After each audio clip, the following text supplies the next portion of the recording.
अन्यथा निमित्त तो वो ऐसा था जहाँ पर जिनके चरणों में जात विरोधी पशु पक्षी भी एक साथ बैठ करके समभाव समता भाव का अनुभव करते हैं। क्या मुद्रा है, क्या स्वरूप है, क्या चेहरे पर शांति और वीतरागता का आनंद है। गजब की बात। ऐसा स्वरूप, ऐसी मुद्रा, ऐसा मार्ग दुनिया में कहाँ मिलता है।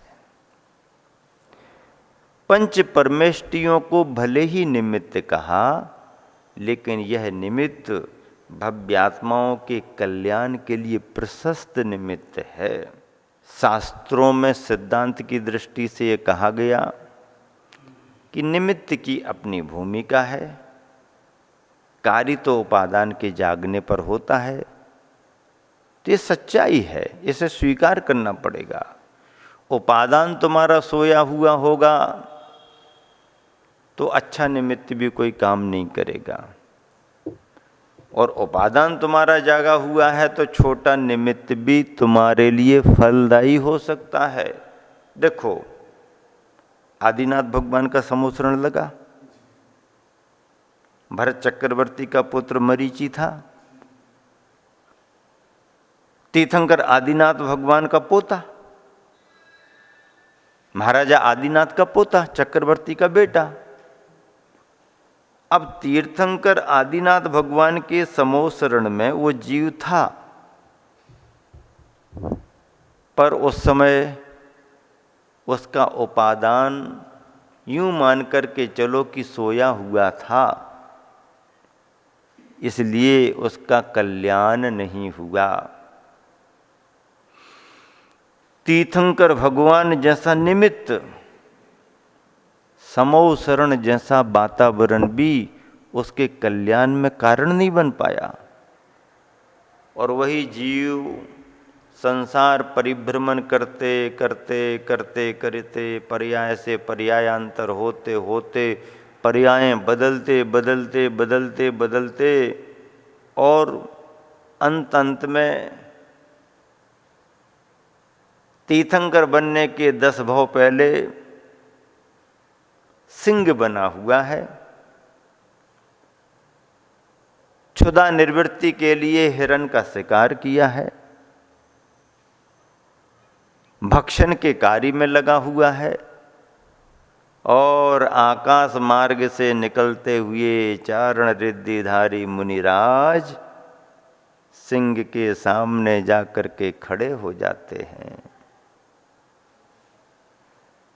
करुणा भाव से सिंह की ओर देखते हैं।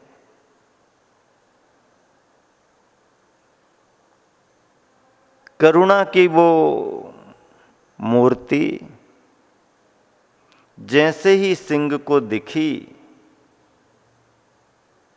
सिंह के अंदर परिवर्तन आना शुरू हो गया। और जब उसके भाव बदलने को हुए तो मुनिराज ने संबोधन और देना शुरू कर दिया। परिणाम इतने बदल गए जैसे पिघलने लगा हो। अंदर का अहंकार गलने लगा, अंदर की अज्ञानता निकलने लगी। मिथ्यात्व का परिणाम पश्चाताप के आंसू बन बन करके झरने लगा। वो क्रूरता, वो क्रोध का परिणाम समाप्त हो गया। और मुनिराज ने अहिंसा का जो संबोधन दिया, उस जीव को संस्कार बन गया। विचार करो, तीर्थंकर भगवान जैसा निमित्त भी मरीचि को नहीं बदल पाया, और चारण रिद्धिधारी मुनि महाराज जी के सानिध्य ने उस जीव को बदल दिया। निमित्त तो निमित्त है भैया, उपादान भी जागना चाहिए। इसीलिए गुरुदेव कह रहे हैं, पंच परमेष्टि तो निमित्त मात्र हैं, कार्य की सिद्धि के लिए उपादान आप स्वयं हैं।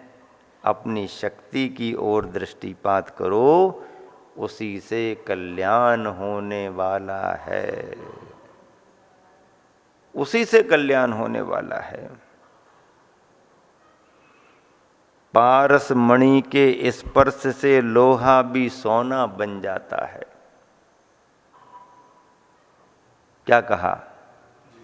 पारस मणि के स्पर्श से लोहा भी सोना बन जाता है। लेकिन सच्चे देव तो ऐसी अद्भुत पारस मणि है,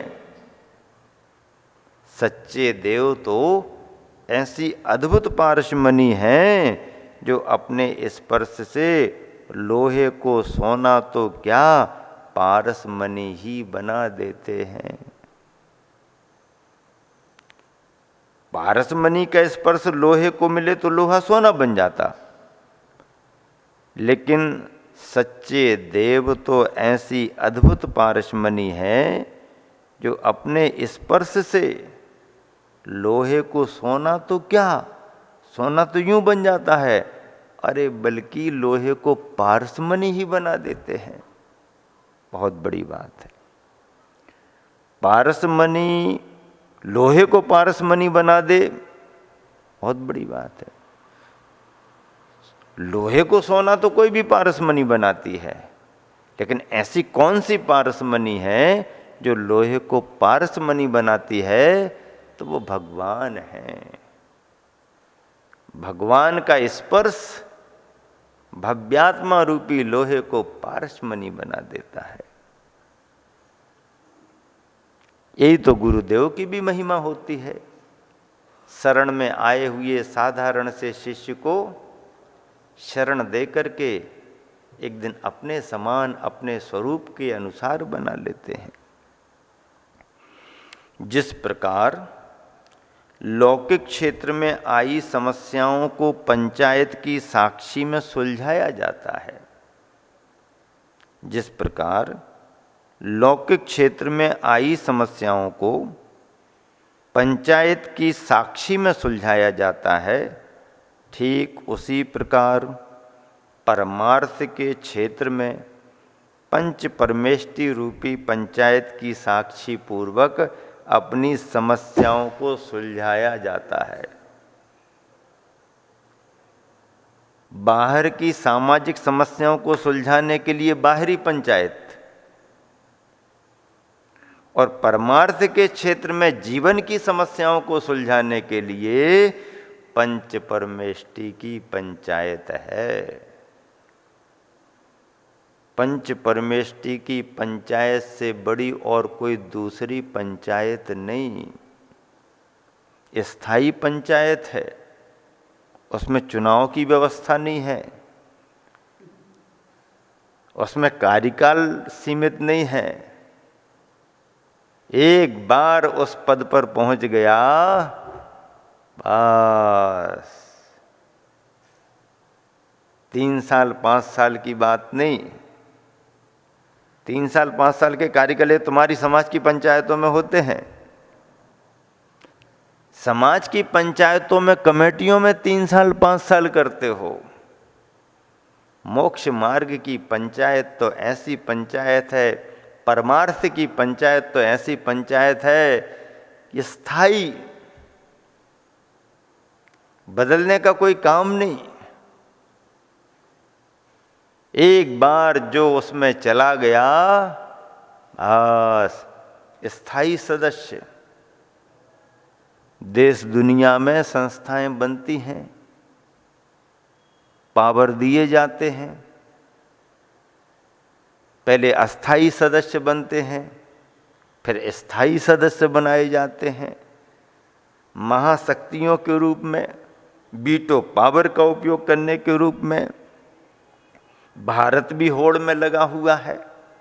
भारत भी ताकतवर है, भारत की ताकत का समर्थन भी बहुत देश कर रहे हैं, अभी समाचार बता रहे थे कार्यकर्ता, कितने सारे देशों ने भारत की सदस्यता का समर्थन किया। भले ही अभी अस्थायी रूप में आया हुआ है, लेकिन एक ना एक दिन दुनिया को मानना ही पड़ेगा कि भारत भी महाशक्ति है, भारत को भी पावर मिलेगा है। तो बाहर की समस्याओं को बाहर की पंचायत निपटाती है और जीवन की समस्याओं को परमार्थ की पंचायत निपटाती है। पंच परमेष्टियों की पंचायत। कैसे शब्दों की संरचना, कैसे भावों का नियोजन गुरुवर ने किया है, गजब की बात है।